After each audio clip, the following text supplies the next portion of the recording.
Estamos aquí en Imagen Empresarial. Le contaba al principio del programa que estoy transmitiendo desde el piso 29 de la Torre Mayor porque está con nosotros el socio líder global de la industria de construcción y bienes raíces de Deloitte, Bob O'Brien, para hablar justamente de las nuevas tendencias que se ve en este importante sector. Bob, thank you very much for being here so early. Thank you, Rodrigo. It's great to be here. And after your trip.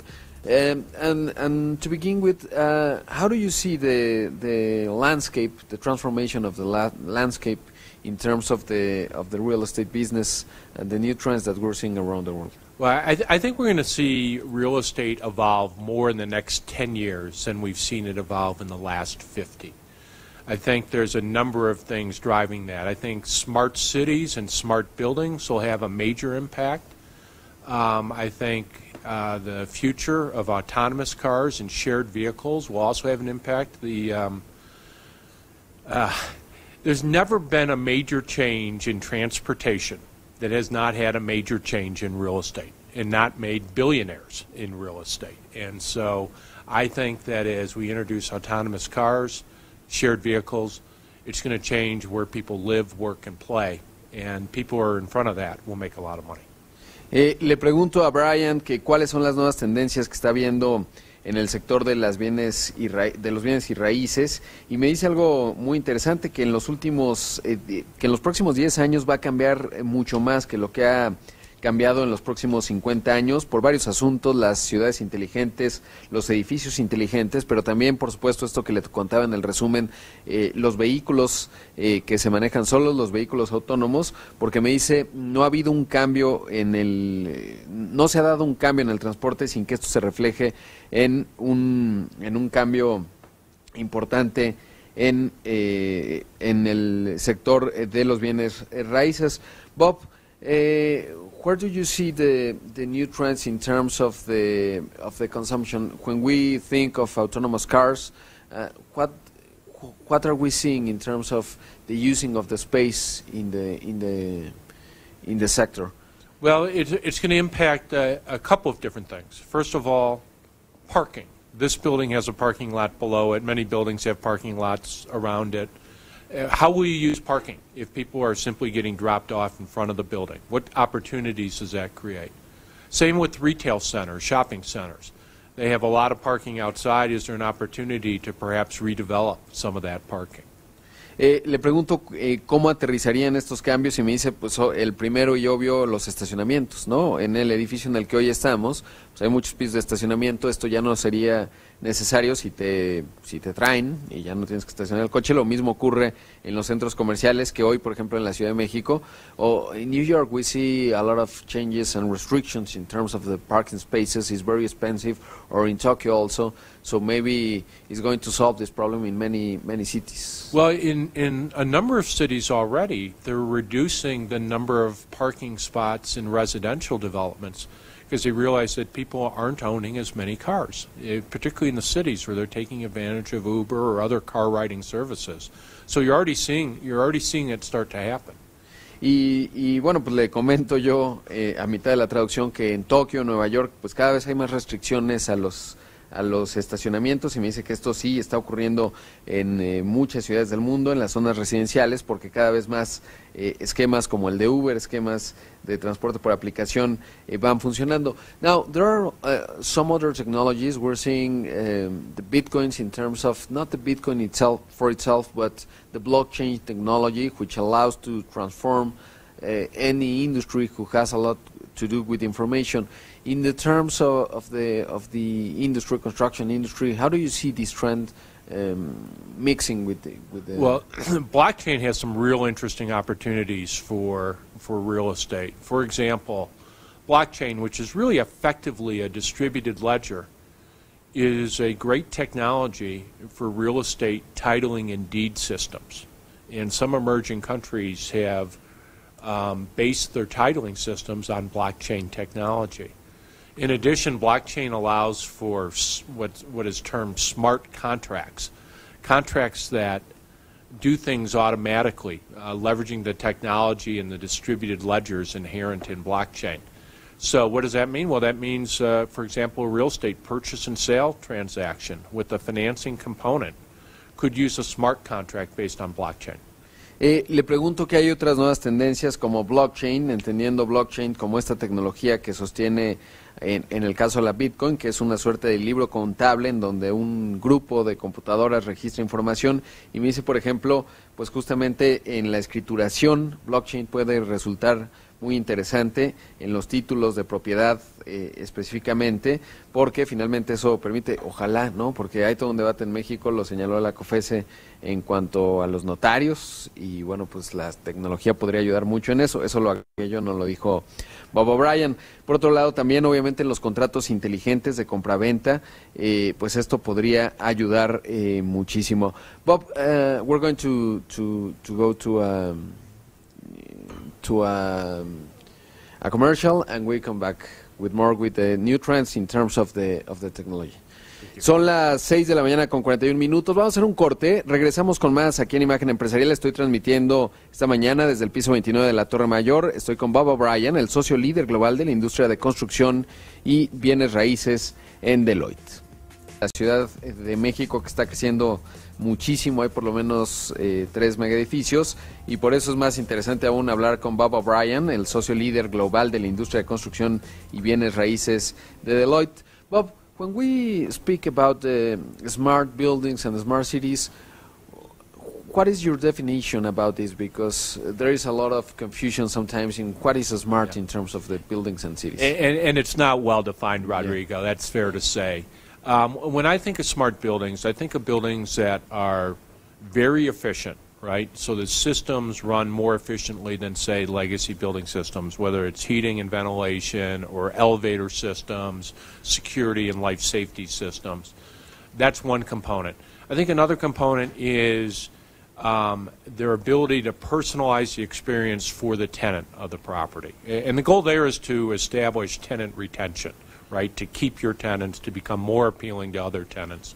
And so those are probably the 2 biggest components. I think the third component is how they interact with a smart city, right? And as cities get smarter, as they adopt technology to improve traffic flow, to make cities more livable, buildings have to be a part of that. Le pregunto a Bob cómo entender cuando se habla de edificios inteligentes y ciudades inteligentes, y me dice que pues obviamente no está necesariamente bien definido, pero él lo ve, por ejemplo, en el caso de edificios, con edificios mucho más eficientes, con sistemas, con el control de la ventilación, la luz, por supuesto, la personalización de aquellos que viven en dichas construcciones, porque lo que se busca es tener una mejor tasa de retención y sobre todo cómo interactúan estos edificios con las ciudades inteligentes que tienen mejoras en la gestión de tráfico y que hacen las ciudades más vivibles. What are the people are looking for? Because I guess there is a lot talking about the millennials and everything, but we have seen changes in general trends in terms of what people are looking for where they live, for example, in terms of or where they work. What are you seeing in terms of this? We are seeing that millennials, despite having a reputation for being glued to their phones, are actually very collaborative and value interaction, and they value being part of a team. They want to contribute to the team, and they want to have interaction with all the members of the team, including the senior leaders of the team. And so to create that type of work environment, companies are having to become flatter organizations. They have to work in a different space, in a collaborative space. And I think the final thing is normal business hours don't apply so much anymore. It's more of a flexible work environment. Millennials appreciate that flexibility. And if you're a real estate owner, you have to recognize that people are going to be coming in and out of your buildings at all hours. And I guess a lot of amenities, right? We're seeing a lot in the new companies that they have. It's like a university campus. I mean, you see a gym, but some place for the pets, and I mean the social interaction and the working interaction are getting mixed. Yeah, you're seeing not only workout facilities to work out, but workout facilities with collaborative space so people can get together and have informal meetings while they're working out. You are seeing, coffee bars and other places where people can congregate and have a meeting there as opposed to in the offices.